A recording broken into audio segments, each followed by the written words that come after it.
IIM UPSC tuitions only in Tirumala IAS institute Chaitanyapuri. Call చేసి ఇప్పుడే join అవ్వండి. Welcome to Suman TV. Pranay హత్య కేసులో నల్గొండ కోర్టు ఇచ్చిన తీర్పుని అమృత ఎలా రిసీవ్ చేసుకుంటుంది? ఇప్పుడు అతిపెద్ద ప్రశ్నగా మారింది ఇదే. ఎందుకంటే అమృత ఈ కేసులో ప్రణయ్కి న్యాయం జరిగిందనుకుంటుందా, లేకపోతే తన కుటుంబం అంతా సర్వనాశనం అయిపోయిందని బాధపడుతుందా? ఈ ప్రశ్నలకు ఇప్పుడు సమాధానం తెలుసుకోవాలని ప్రతి ఒక్కరూ ఆసక్తిగా ఎదురు చూస్తున్నారు. ఎందుకంటే ప్రణయ్ హత్య కేసే అమృత వల్ల జరిగింది. ప్రణయ్ హత్య జరిగిందే అమృత కోసం. అమృత ప్రణయ్ ప్రేమించి పెళ్లి చేసుకోవడం, ప్రణయ్ దళిత కుటుంబానికి సంబంధించిన వ్యక్తి కావటం, అమృత ఉన్నత వర్గానికి చెందిన వ్యక్తి కావడంతో ఆ పెళ్లి ఇష్టం లేని అమృత తండ్రి మారుతీరావు ఈ హత్య చేయించారు. ఇది స్పష్టంగా పోలీసుల విచారణలో తేలిన విషయం. ఇవాళ కోర్టు చెప్పిన తీర్పు కూడా అది.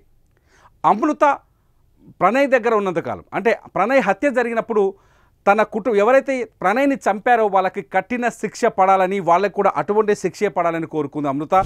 చాలా రోజుల పాటు ఆమె కన్నీళ్ళు పెట్టుకుంది. అమృత ఆ టైంలో, ప్రణయ్ హత్య జరిగిన టైంలో తను అప్పుడు ప్రెగ్నెంట్, ఇప్పుడు అమృతకి కొడుకు కూడా ఉన్నారు. సో ఈ టైంలో ఇదంతా అంటే దాదాపు 5 సంవత్సరాల 9 నెలలు పూర్తయిన ఈ టైంలో తీర్పు వచ్చింది.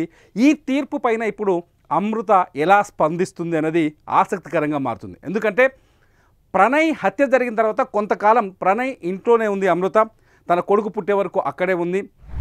ప్రణయ్ కుటుంబ సభ్యులు బాలస్వామి కావచ్చు, అత్తతో పాటు ఆ ఇంట్లోనే కొంతకాలం జీవించింది. ఆ తరువాత ఆ కుటుంబాన్ని వదిలేసి ఎప్పుడైతే మారుతీరావు, అమృత తండ్రి మారుతీరావు ఆత్మహత్య చేసుకున్నాడో, ఆత్మహత్య చేసుకున్న తర్వాత అమృత మనసు మారినట్టుగా స్పష్టంగా అందరికీ తెలుసు. అమృత ఆ కుటుంబాన్ని వదిలేసి, ప్రణయ్ కుటుంబాన్ని వదిలేసి తను హైదరాబాదులో జీవిస్తుంది. చాలామంది చెప్తున్నారు అమృత తన తల్లితో కలిసి హైదరాబాదులో జీవిస్తున్నారని చెప్పేసి. అమృత ప్రణయ్ హత్య తర్వాత కొంతకాలానికి తన మానసికంగా కూడా కొంత స్వాంతన పొందిన తర్వాత, తన ప్రశాంతత వచ్చిన తర్వాత తను కూడా సోషల్ మీడియాలోకి వచ్చింది, వీడియోలు చేయటం మొదలుపెట్టింది. అమృత సోషల్ మీడియాలో చాలా యాక్టివ్గా కనిపిస్తున్నారు. ఈ తరుణంలో తన తల్లితో, అంటే ప్రణయ్ కుటుంబాన్ని వదిలేసి తిరిగి తన తండ్రి కుటుంబం దగ్గరికి చేరిన అమృత ప్రస్తుతానికి ప్రశాంతమైన జీవితాన్ని గడుపుతున్నారు. ఈ సందర్భంలో ప్రణయ్ హత్య కేసులో వచ్చిన ఈ తీర్పుని అమృత ఎలా స్వీకరిస్తుందనేది అతిపెద్ద ఆసక్తికర ప్రశ్నగా మారుతుంది. ఎందుకంటే ఎవరైతే ప్రణయ్ హత్య కేసులో నిందితున్నారో, సుభాష్ శర్మ కిరాయి హంతకుడు, అతను బీహార్ నుంచి వచ్చిండు. అట్లాగే మిగతా 6 నిందితుల్లో 5 మంది కూడా ఈ సుభాష్ శర్మకి రెగ్యులర్గా సుపారీ ఇచ్చి ఈ హత్యలు చేయించే గ్యాంగ్స్గా పోలీసులు తేల్చారు. కానీ ఇదే మొత్తం మిగిలిన 7 మందిలో A1గా అమృత తండ్రి మారుతీరావు ఉంటే A8గా 8వ నిందితుడిగా అమృత సొంత బాబాయ్ శ్రవణ్ కూడా ఉన్నారు. సో ఇప్పుడు శ్రవణ్ కూడా యావజ్జీవ శిక్ష పడింది. శ్రవణ్ జైలుకి వెళ్లాల్సిన పరిస్థితి ఏర్పడింది. ఈ నేపథ్యంలో అమృత ఈ తీర్పుని ఎలా స్వాగతిస్తుంది అనేది అతిపెద్ద ప్రశ్నగా మారింది. ప్రణయ్ని అమృత పెళ్లి చేసుకోవడం వల్ల అతిపెద్ద, అంటే చేసుకున్న తర్వాత జరిగిన ఈ మొత్తం ఉదంతంలో 2 కుటుంబాలు పూర్తిగా నాశనమయ్యాయి. ఒకటి ప్రణయ్ కుటుంబం, ప్రణయ్ దారుణంగా హత్యకు గురి కావడం, వాళ్ళ తల్లిదండ్రులు ఇప్పుడు తీవ్రమైన మనోవేదనలో, బాధలో మిగిలిపోవడం.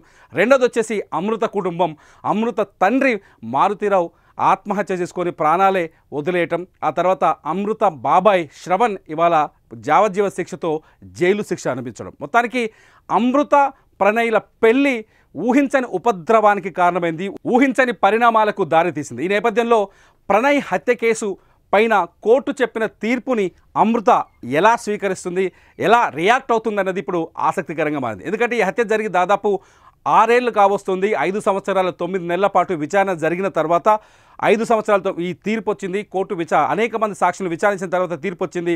హత్య జరిగిన తేదీకి, తీర్పు వచ్చిన తేదీకి దాదాపు 6 ఏళ్ల గ్యాప్ ఉండడం, ఈ 6 ఏళ్లలో అనేక పరిణామాలు, 2 కుటుంబాల్లో అనేక పరిణామాలు చోటు చేసుకోవడం, అమృత కూడా కాస్త మనసు మార్చుకొని తన తల్లి దగ్గరికి రావడం, ఇవన్నీ ఈ పరిణామాలన్నింటి నేపథ్యంలో ఇవాళ ఈ తీర్పు పైన అమృత ఎలా స్పందిస్తుంది అనేది ఇంట్రెస్టింగ్గా మారుతుంది. అసలు మీరేమనుకుంటున్నారు? అమృత ఎలా స్పందిస్తే బాగుంటుంది, ఏం స్పందిస్తుందని ఎక్స్పెక్ట్ చేస్తున్నారో ఈ వీడియో కింద కామెంట్ చేయండి.